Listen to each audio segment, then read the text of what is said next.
नमस्कार। और आज के इस खास चर्चा में स्वागत है। तारीख है सोमवार 3 नवंबर 2025 और हमारे सामने आज भारतीय बिजनेस जगत की ताज़ा हलचल का पूरा लेखा जोखा है। कंपनियों के तिमाही नतीजे हैं, बड़ी घोषणाएं हैं, बाजार के रुझान, सब कुछ। हमारा मिशन है इन सब जानकारियों के ढेर से सबसे ज़रूरी बातें निकालकर आपके सामने रखना, ताकि कम समय में पूरी तस्वीर साफ हो सके।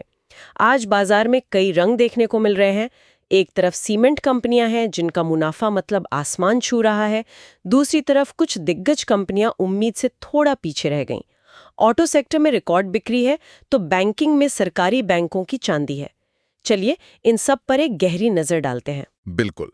आज की ये स्रोत खासकर वित्त वर्ष 26 की दूसरी तिमाही यानी Q2 FY26 के नतीजे एक मिली-जुली कहानी कह रहे हैं।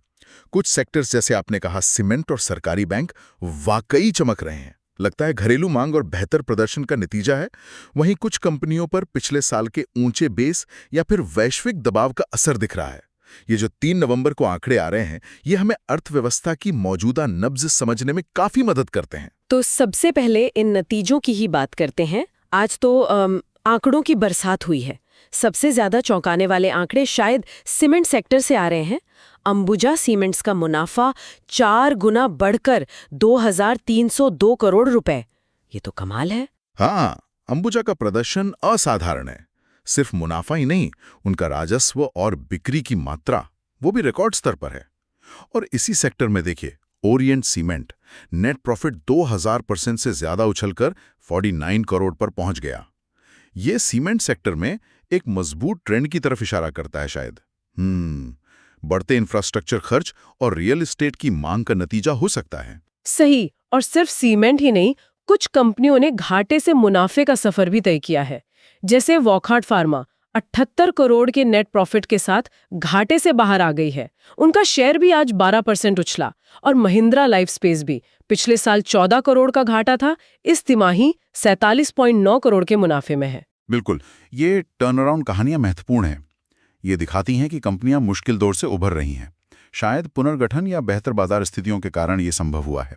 इनके अलावा बीपीसीएल का मुनाफा देखिए, 169% बढ़कर 6,443 करोड़ रुपए, या महाराष्ट्र स्कूटर्स का 77% उछलकर 267 करोड़ रुपए। ये भी कोई कमजोर प्रदर्शन नहीं है।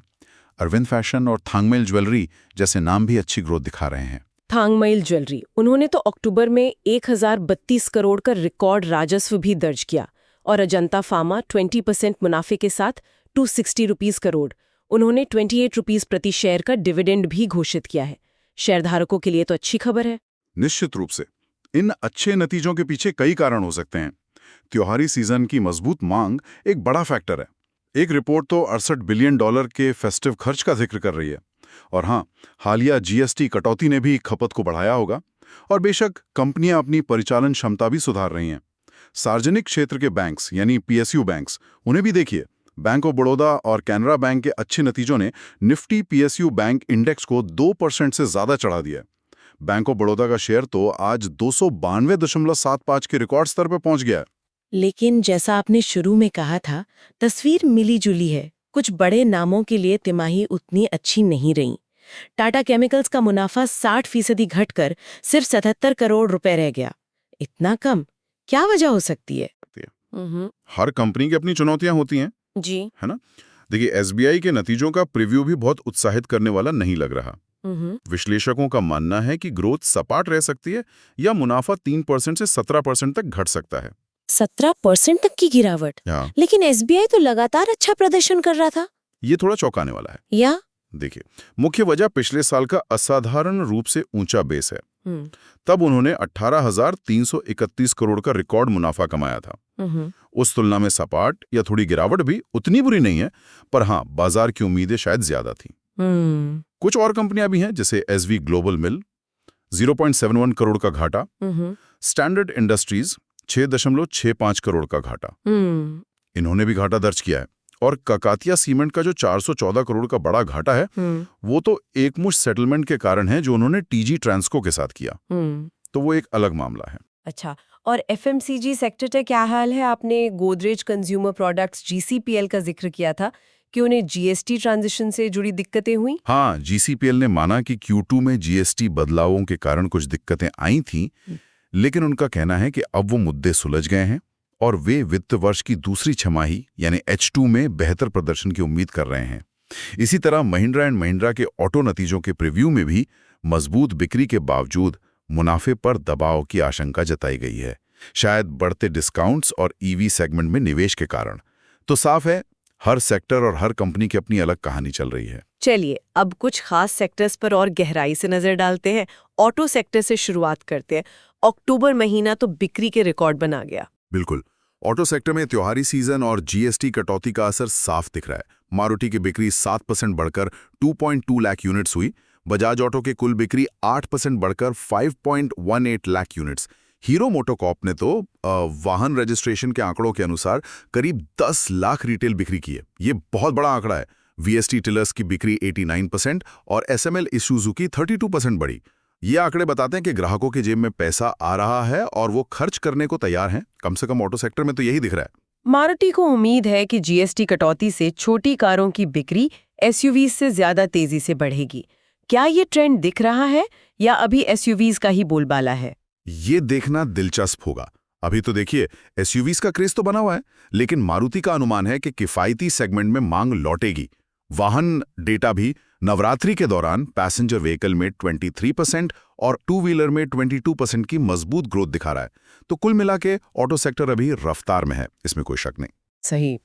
अब बैंकिंग और फाइनेंस की बात करते हैं। बैंक ऑफ बड़ौदा ने पूरे साल के लिए 11-13% क्रेडिट ग्रोथ का लक्ष्य रखा है, खासकर रिटेल, कृषि और एमएसएमई सेगमेंट पर फोकस के साथ। और पीएसयू बैंकों का इंडेक्स भी चढ़ रहा है। लेकिन एक बड़ी खबर ईडी की कार्रवाई की भी है, अनिल अंबानी समूह पर। हाँ, ये बड़ी खबर है। ईडी ने अनिल अंबानी समूह से जुड़ी 3000 करोड़ से ज्यादा की संपत्ति अटैच की है। इसमें उनका मुंबई का घर भी शामिल है। यह एक मनी लॉन्ड्रिंग जांच का हिस्सा है। इस तरह की कार्रवाइयां कॉर्पोरेट गवर्नेंस और लोन रिकवरी सिस्टम पर असर डालती हैं, निश्चित रूप से।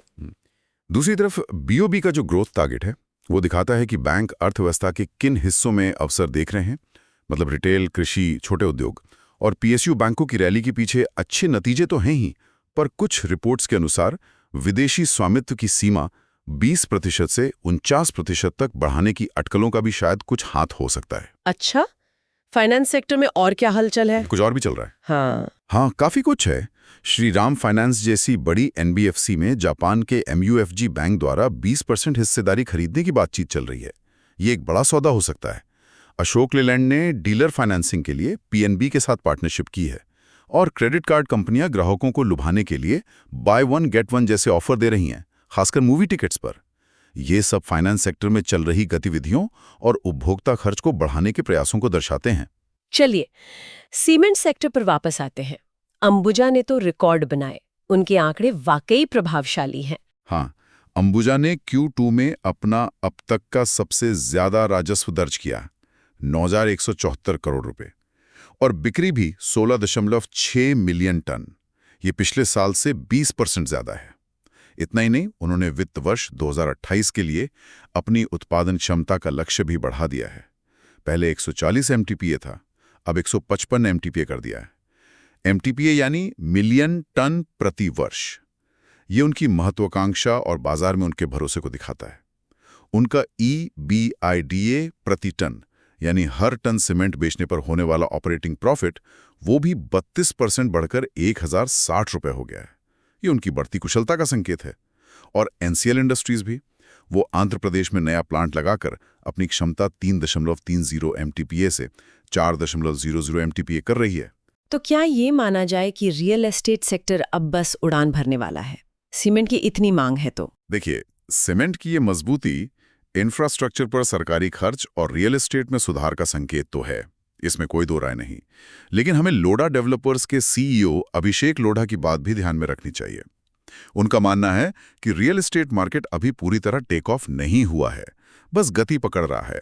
यानी सुधार है, पर शायद उम्मीद से थोड़ा धीमा। एक मिलीजुली तस्वीर यहां भी है। समझ गया। अब फार्मा और हेल्थ केयर सेक्टर में क्या चल रहा है? वॉकहार्ट और अजंता फार्मा की बात तो हमने की, और क्या है? इस सेक्टर में कई गतिविधियां एक साथ हो रही हैं। इनोवेशन की बात करें तो अकुम्स ड्रग्स को GERD मतलब एसिडिटी की गंभीर समस्या के इलाज के लिए एक नई ड्यूल रिलीज टैबलेट का 20 साल का पेटेंट मिला है। ये अच्छी खबर है। कंसोलिडेशन भी हो रहा है। सिप्ला ने बच्चों की दवा बनाने वाली कंपनी इंस्पेला हेल्थ साइंसेज को 110 करोड़ रुपए में खरीद लिया है। भविष्य की टेक्नोलॉजी पर भी फोकस है। भारत बायोटेक ने सेल और जीन थेरेपी बनाने के लिए नुसेलियन थेरेप्यूटिक्स नाम की कंपनी लॉन्च की है। ये भारत में इस क्षेत्र की मैन्युफैक्चरिंग कमी को पूरा कर सकती है। ये एक बड़ा कदम है। साथ ही अल्केम लैब्स और IIT बॉम्बे मिलकर इम्यूनोथेरेप्यूटिक्स पर रिसर्च कर रहे हैं। और हाँ, ग्लैंड फार्मा का लाभ भी 12% बढ़कर 184 करोड़ रुपए रहा है। मतलब फार्मा सेक्टर इनोवेशन, अधिग्रहण और R&D पर एक साथ दांव लगा रहा है। काफी हलचल है। अब FMCG और रिटेल पर एक नजर डालते हैं। वहां क्या कहानी है? नाविद त्योहारी मांग का असर दिख रहा है काफी हद तक। टाटा कंज्यूमर प्रोडक्ट्स का मुनाफा 11% बढ़कर 400 करोड़ के पार गया। डोडला डेयरी का मुनाफा भी बढ़ा और उनकी दूध खरीद 13.4% बढ़ी। अरविंद फैशन के नतीजे भी अच्छे रहे। कैंटाबल रिटेल इंडिया का राजस्व 16% बढ़कर 176 करोड़ रुपए हुआ। और थांगमइल ज्वेलरी ने तो कमाल ही कर दिया। पिछले साल के घाटे के मुकाबले इस तिमाही 58.5 करोड़ का मुनाफा कमाया। तो FMCG और रिटेल में सब ठीक है? वो GCPL वाली GST दिक्कतें आम नहीं थी? ऐसा लगता है कि ज्यादातर कंपनियों के लिए त्योहारी सीजन अच्छा रहा है। GCPL वाली दिक्कत शायद ट्रांजिशनल थी, जैसा उन्होंने कहा। टाटा कंज्यूमर जैसी कंपनियां अपने कोर प्रोडक्ट्स जैसे चाय और नमक में डबल डिजिट ग्रोथ पर फोकस कर रही हैं। ये एक स्थिर प्रदर्शन दिखाता है। एक और ट्रेंड है रिटेल विस्तार का। कैंटाबल के अब 630 स्टोर हो गए हैं। साई सिल्क्स कला मंदिर वाले ने भी वित्त वर्ष की पहली छमाही में 33,000 स्क्वायर फुट रिटेल स्पेस जोड़ा है और उनके स्टोर अब 74 हो गए हैं। ये विस्तार बाजार में भरोसे को दिखाता है, कहीं ना कहीं। बिल्कुल। अच्छा, टेक और टेलीकॉम में क्या बड़ी खबरें हैं? भारतीय एयरटेल के नतीजे तो काफी मजबूत लग रहे थे। हाँ, एयरटेल का प्रदर्शन कई मोर्चों पर अच्छा है। उनका मुनाफा 67.9 अरब रहा, कर्ज भी कम हुआ है।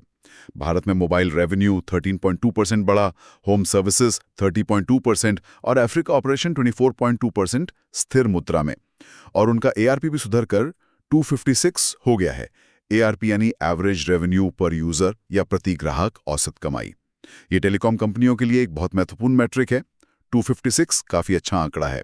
उन्होंने ग्राहकों को AI सर्च बेनिफिट देने के लिए परप्लेक्सिटी के साथ साझेदारी भी की है। और AI की बात चली है तो इन्फोसिस ने भी कुछ लॉन्च किया है। जी हाँ, इन्फोसिस ने टोपाज फैब्रिक लॉन्च किया है। ये एक प्लेटफॉर्म है जो एंटरप्राइज ग्राहकों को AI सॉल्यूशंस बनाने और इस्तेमाल करने में मदद करेगा।